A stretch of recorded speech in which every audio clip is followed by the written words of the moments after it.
One in five suffer. Erase the stigma.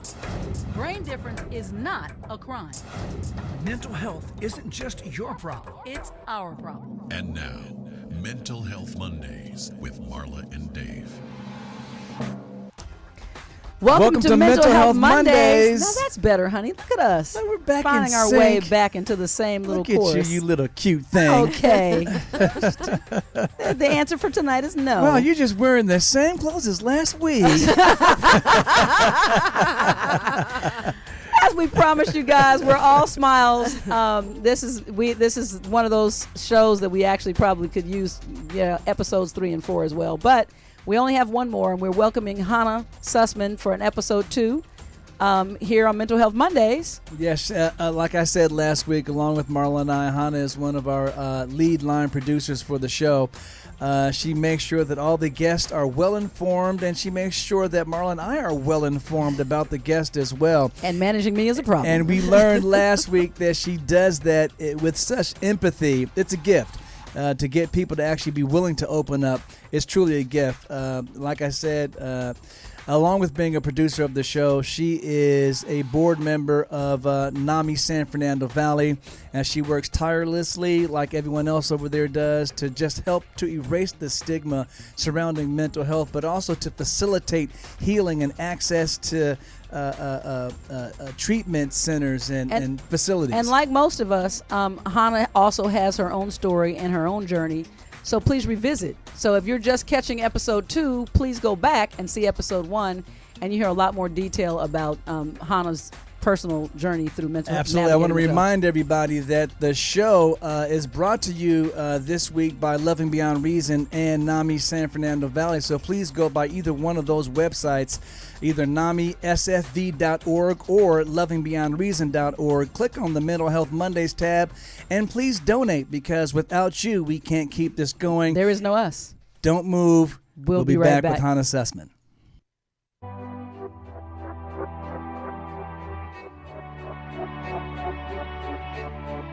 Help someone who is struggling by supporting the National Alliance on Mental Illness and be a part of the NAMI effect. Hope starts with you. Hey guys, listen up. Learn something. Once again, we want to give cheers and a round of applause to Hannah Sussman for being our guest in episode 2. Now that I have the two of you in the room, I'm going to just go ahead and just, improv a little bit.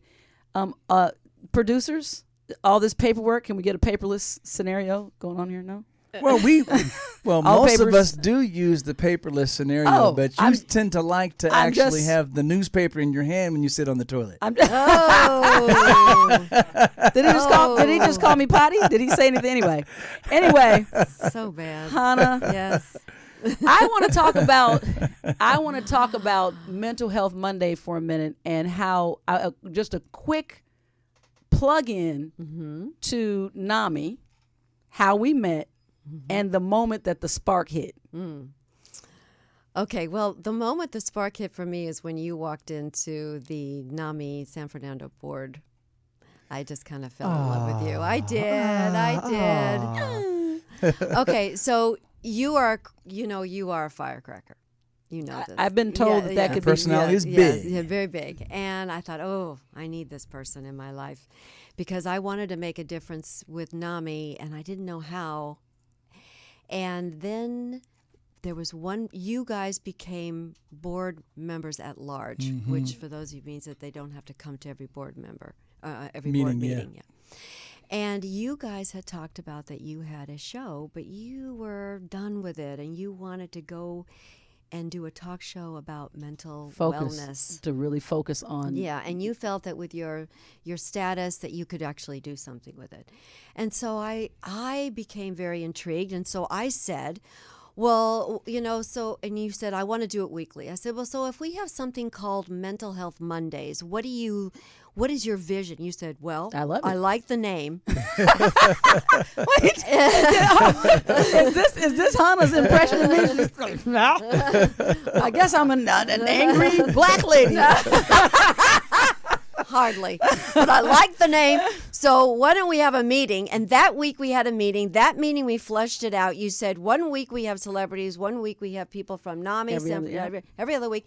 And within 2 weeks you booked this place and we were off and running. Yeah. That was it. And I'm going to just tell you, first of all, we will forever.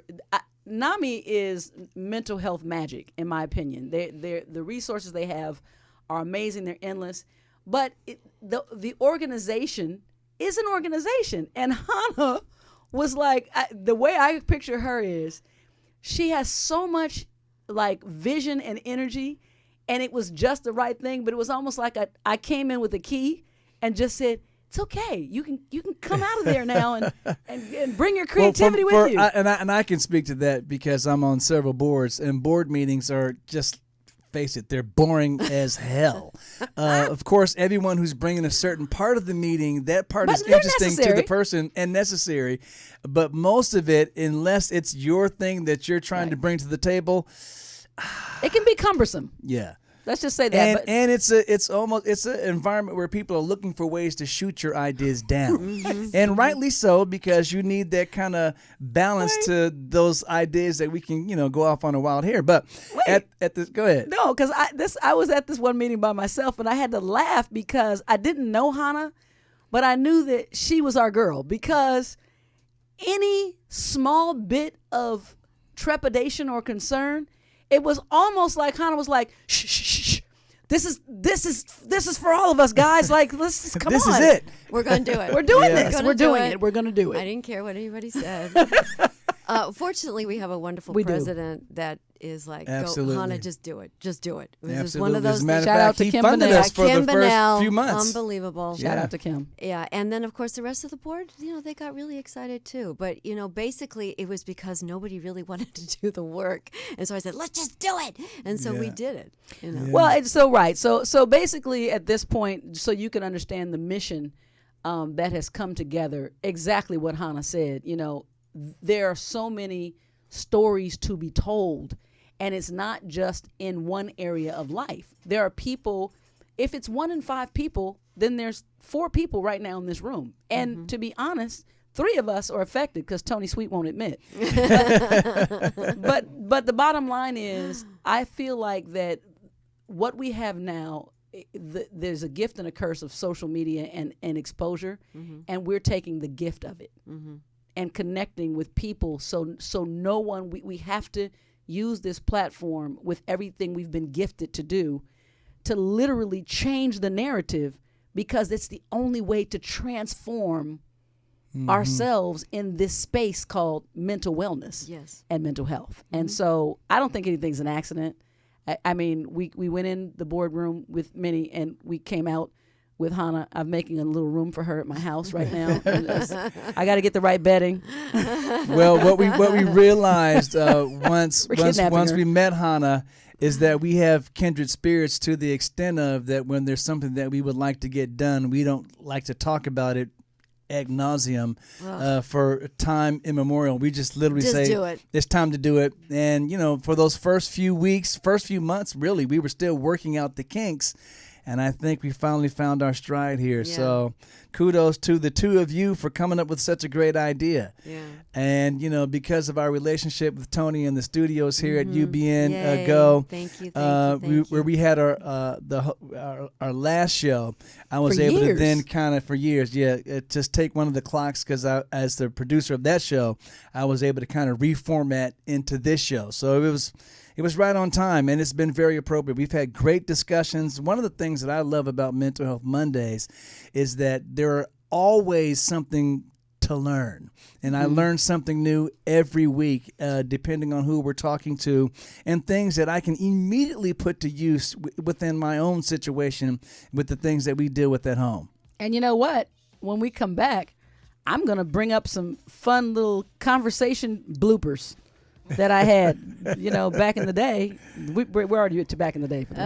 So this is behind the scenes at Mental Health Mondays with all the producers, all the participants, and we just want to give a shout out to those that help us keep this going over at NAMI San Fernando Valley. We couldn't do any of this without the team. We love you. Be right back. We'll stay tuned. You don't want to miss this. When Dave and Marla get together, it's hot.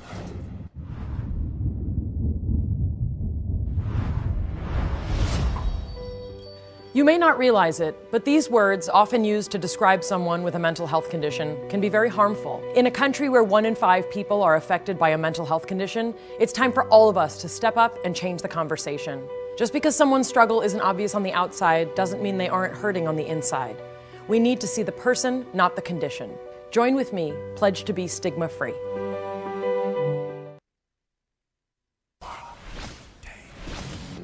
It's time for the Mental Health Minute with Marla and Dave. Mental health problems and substance use disorders sometimes occur together. According to mentalhealth.gov, this is because certain illegal drugs can cause people with an addiction to experience one or more symptoms of a mental health problem. Also, mental health problems can sometimes lead to alcohol or drug use, as some people with these types of issues tend to abuse these substances. Mental and substance use disorders share some underlying causes, including changes in brain composition, genetic vulnerabilities, and early exposure to stress and trauma. More than 1 in 4 adults living with serious mental illness problems also have a substance abuse problem. Substance use problems occur more frequently with certain mental health problems, including depression, anxiety disorders, schizophrenia, personality disorders. If you or anyone you know is dealing with the dual diagnosis, that's what we call it, of a substance use disorder and any other mental health condition, please seek professional mental health help. This message is brought to you by Mental Health Mondays.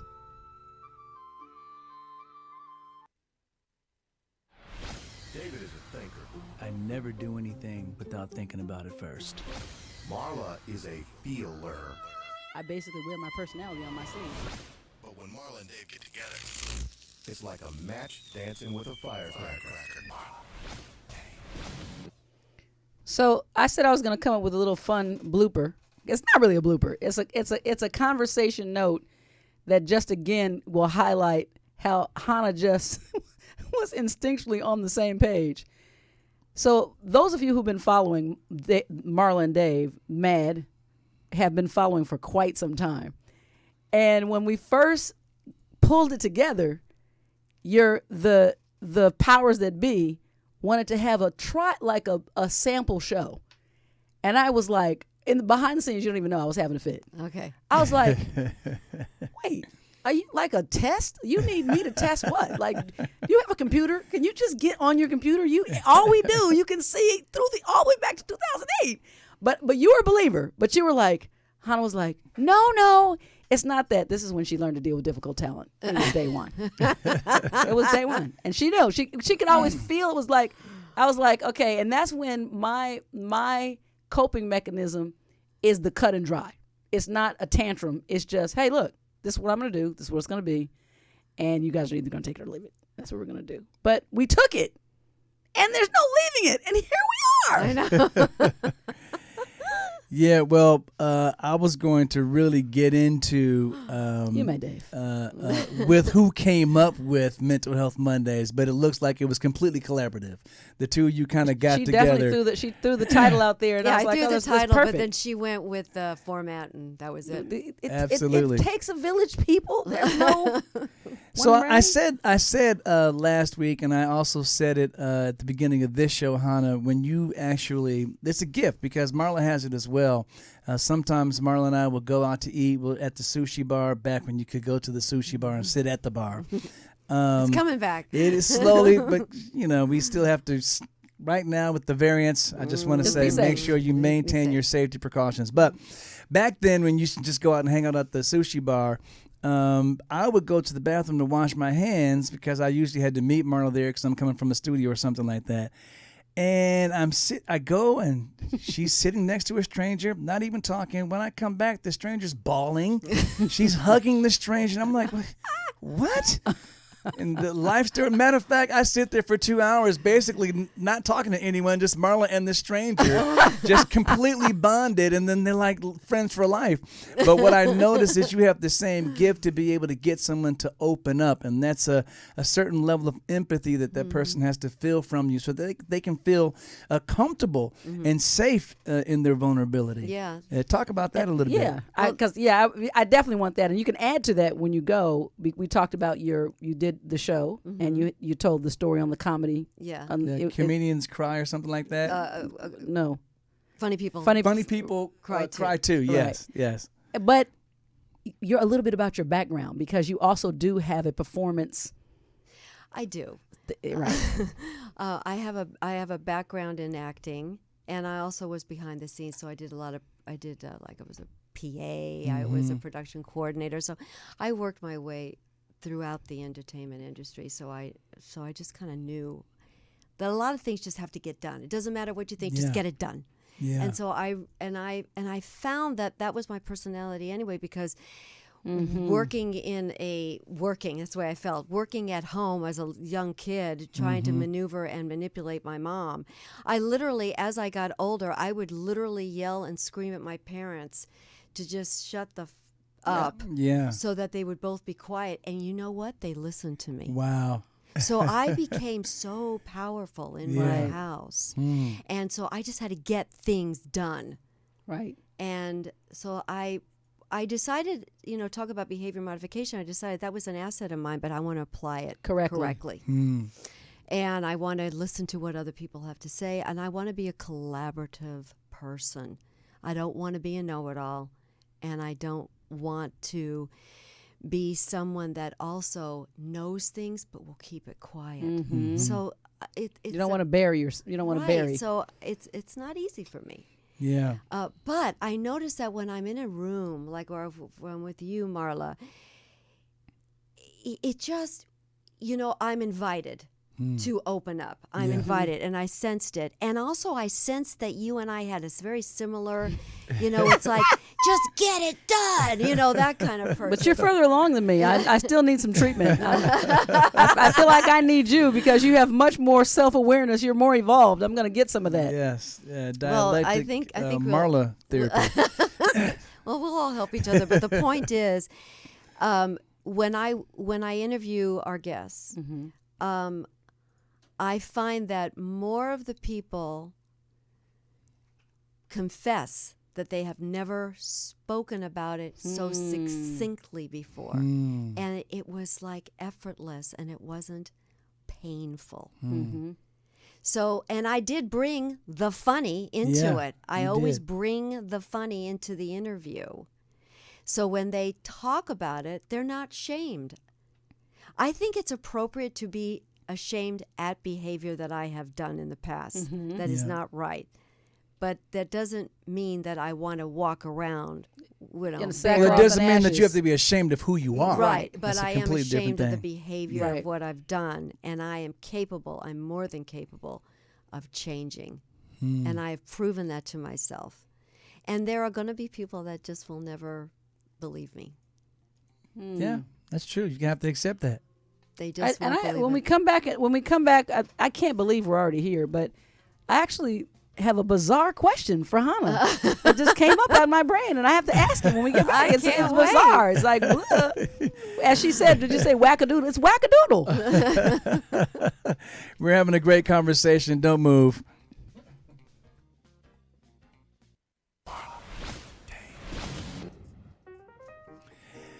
You know what the music means, and she's already started. There's the head. Let's see, do we get any other body parts wiggling at all? Oh, shoulders, excuse me. You know what the music and the dancing means. It's Pole time. There you go. Marla. Remember when we used to sing it? That's right. How we used to do this? What we used to say? It's pole time. Yes, God. that's right. There you go. Anyway, that's all he'll let me do. I'm not. You'll find me here, ladies and gentlemen. Never. Marla, what was the question last week? Last week, the poll question was: what is the most difficult mental illness to treat? A, depression. B, ADHD. Or C, BPD, which borderline personality is C, attention deficit hyperactivity disorder is B, and depression is A. And our lovely guest, Hannah, threw her hat in the ring, and she said depression. Yeah, I think she because said depression, I did, because I think it's very complicated, but I'm sure that's not what the answer is. Yeah, it's BPD. Yeah. The answer is borderline personality I went- disorder. You know, you're pretty depressed when you have that. And part of the reason, and That's what I'm that's saying. part of it That's what I'm sometimes. Yeah, saying. that's part All of the it. it borderlines on Yeah. all of a lot of the diagnoses. I Yeah, do. but I there, think it's all there's there. usually no center there, so that's why it's more Hard to difficult I to understand. treat. I understand. You're chasing symptoms. You're not actually getting to the core. Ooh. Go. All right, our Isn't that poll true? question for next week is: what percentage of state prisoners have a recent history of a mental health condition?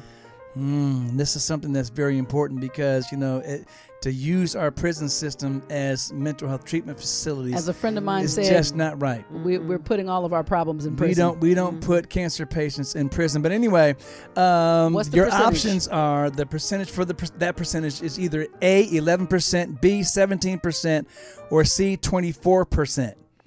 So that's whatever that number is. It's this way is a too chance high. for you to throw your hat in the I ring, and think you're it's never the going to know last- what it is. I think it's the last one. All right, Okay. Hannah's saying 24%. We'll find out next week. Make sure you stop by Mental Health Mondays donation page, which you can find on either NAMI San Fernando Valley website or Love and Beyond Reasons website. We need you. Please donate. We're going to go back to our conversation with Hannah.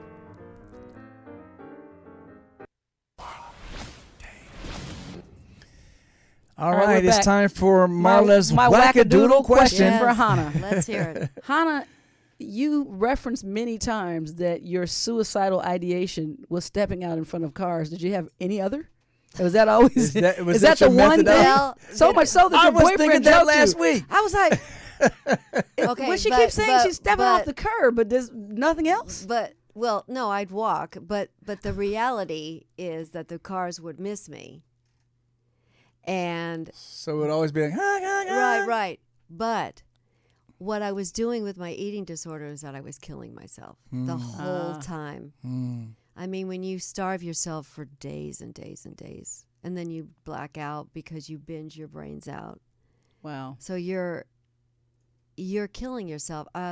There's a very low percentage of anorexics that actually do recover. Right. It's Now, when we very- speak of anorexia, that is usually, when people think about that, they're usually thinking about bulimia. Right. You know what I mean? Yeah. The bulimia for me was I did a lot of exercise. I didn't throw up. I didn't do any of that. My main tool was starvation and willpower, which is insanity because you're walking around with no oxygen in No your fuel, brain, right. no electrolytes. Your mood swings are insane. So I probably was in the middle of some kind of either a binge or starvation when I just kind of like got that zoned out look and walked out. Now, I know that you were having issues with your mom growing up. Did Yeah. anybody else in the family? My mom had an eating disorder. She was the one that actually came to me and suggested I go to. At that time, they had Overeaters Anonymous. They did not have anything, right. No, and so my mother actually, in so many ways, has gotten help, but it's never quite. She's never quite did anything. Like she didn't Taking do it all the way through, She never followed did the through, steps. yeah. I did the steps. Yeah. She never really got. She became friends with her therapist. I mean, it's like crazy, Instead of she never told them the full truth about what was going on. So because she's so Yeah. she's fun. She's talented at that She's as well. so talented. She knows how to make herself look good. So I knew that I was always going to tell the truth when I went into therapy because I learned that my mom did not, right. and I wanted some. If you want real help, I looked gotta at tell it the as truth. school. Yeah. I went in prepared. I studied. I had notes. She quizzed her teacher. I did. I was, I want to know, well, why am I doing this? Why am I doing this? And then, Wow. and then I had to learn. I mean, I was so. My growth was. I retarded my growth when I stopped living, like a normal person in my 20s. So I had to learn how to act like a mature woman or a young woman or a Wow. woman with sexuality, but starting at 26. Wow. Right. And then, and I've made some mistakes, yeah. We all do. Yeah. But again, I know how to learn from them. Right. Yeah. Whereas when you're in the disease or the symptom, you can't learn. It doesn't stick. And that's what I learned from my mom. Nothing stuck. She was brilliant, but nothing stuck, so she couldn't change her behavior. And I realized that I needed to change, so things had to stick. So sometimes people will tell me things and I don't get it. Then you tell me again, it'll click, it'll stick, and then I'll get it, and then I'll change. Yeah, so now we all say that NAMI is an anchoring resource. I call Yes. NAMI the throughout first the field of mental health, Right. and mental wellness and mental illness. So, how did you find NAMI as a resource that was going to be helpful for you? So my mom was put into this facility, and because I had power of attorney, I put her into a geriatric psychiatric evaluation for the first time in her life. Wow. My way. She was 80 years old. Wow. And they came out with the truth. And this was in Albuquerque, New Mexico. And so they called me up, and the doctor said, I do have her diagnosis. And I pulled over to hear it, and it was, my whole life made sense. She had bipolar 2. I knew about the trichotillomania, which we kept a secret, by the way. She went to, she put herself into a treatment facility because she wanted to kill herself again. And the only thing that they came back with was that she had trichotillomania. So it was up until when she was 80 years old when they finally diagnosed, and she had lack of empathy. Now, finally, somebody said lack of empathy. Right. Well, that's that being seen that Yes. I can relate to because of my childhood. Well, You just want to be seen. So yes. So I heard of this. So I just cried, but I knew something was going on with me. I couldn't stop crying, like for days. Couldn't stop crying. So I called. I just got online, and I found NAMI, and then I found a phone number, and I heard that they had something called Family to Family. Yeah. And you were there. And I was there. With your notebook. Yep. And all your annoying questions to drill, Yep. Robin. Sorry, Robin, it was you. No, actually, Robin, what happened was I didn't meet Robin there. I met her at a training class because the teacher afterwards approached me and said, I think you should be a teacher. Oh, wow. Family to family. I was just teasing. I know. That's all I knew was Robin and Phoebe. Well, and it's interesting because Phoebe was in the class with me, and we were the only ones in class that did not have children. She had a sibling, and I had a mother. Wow. That is interesting because that's true. Everybody usually has children. Speaking of children, Yes. we are going to be, our journey here on Mental Health Monday turned out to be the spark that's going to ignite, that has already ignited something else pretty special. And Hannah will be taking the journey because she's a journeyman. Yes, I am. Well, Marla, don't talk in code. Just tell us what it is. I'm going to go to the break, and then when we come back, I'm going to let Marla wants a cliffhanger. It's a teaser. Hey guys, let's look over the Don't ever cliff. tell me that you didn't get show foreplay here, because you did. We'll be back. Bad. Worthless. Don't trust them. They'll hurt you. You're worthless. It's pointless.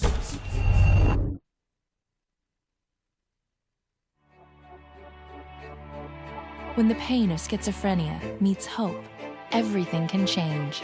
Help someone who is struggling by supporting the National Alliance on Mental Illness and be a part of the NAMI effect. Hope starts with you. It's raw, real, and unfiltered. Marla, Dave. All right. So we're back. So Marla, can we come off the cliff? Yes. All right, Can thank you. you give me a drum roll, though? Okay. All right.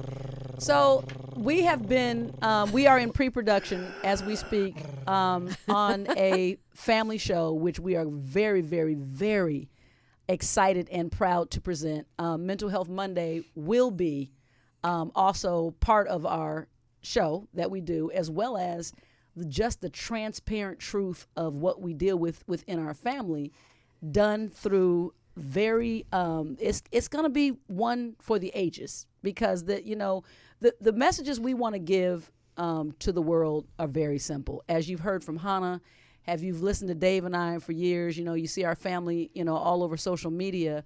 the message we want to give is simply that treatment is nothing to be ashamed of. Asking for help is very necessary, and literally coming forward and learning transparency and truth is what the show is going to be all about, and done in a way where we bring professionals to the table. And here's the kicker, the best.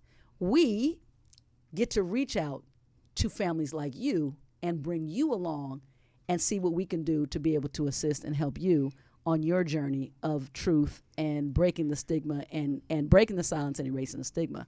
So we are Marla, excited. is there a name that we can say? I think that we should know that. Stay tuned for. We can't say the name. I think we can. Can we? Oh, I think we should say stay tuned for the Madhouse. Okay, the Madhouse. Ooh, Tony, thank you. Ooh, the Madhouse. I think you should keep your ears tuned. That's the only announcement we have now. We can't tell you where to go get it just yet, but it is in the works. And since Mental Health Mondays is such a big part of the show, of course, we'll take our producer here, Hannah Sussman, are you along with us excited for the about show. that? I'm so excited. Because sometimes you have to realize you've been given a package. You'll be seen, and you're cute. So hey, Mr. Britt, you better be on your. Oh my goodness. Anyway, so as we head out of here, everything that we do here is to help erase the stigma surrounding mental illness, because there's no shame in needing help. As a matter of fact, the more that you can understand that there's no shame, the faster you can get to the help and get to that well-fulfilled life that's out there waiting for everybody. Hannah, you've got the last word.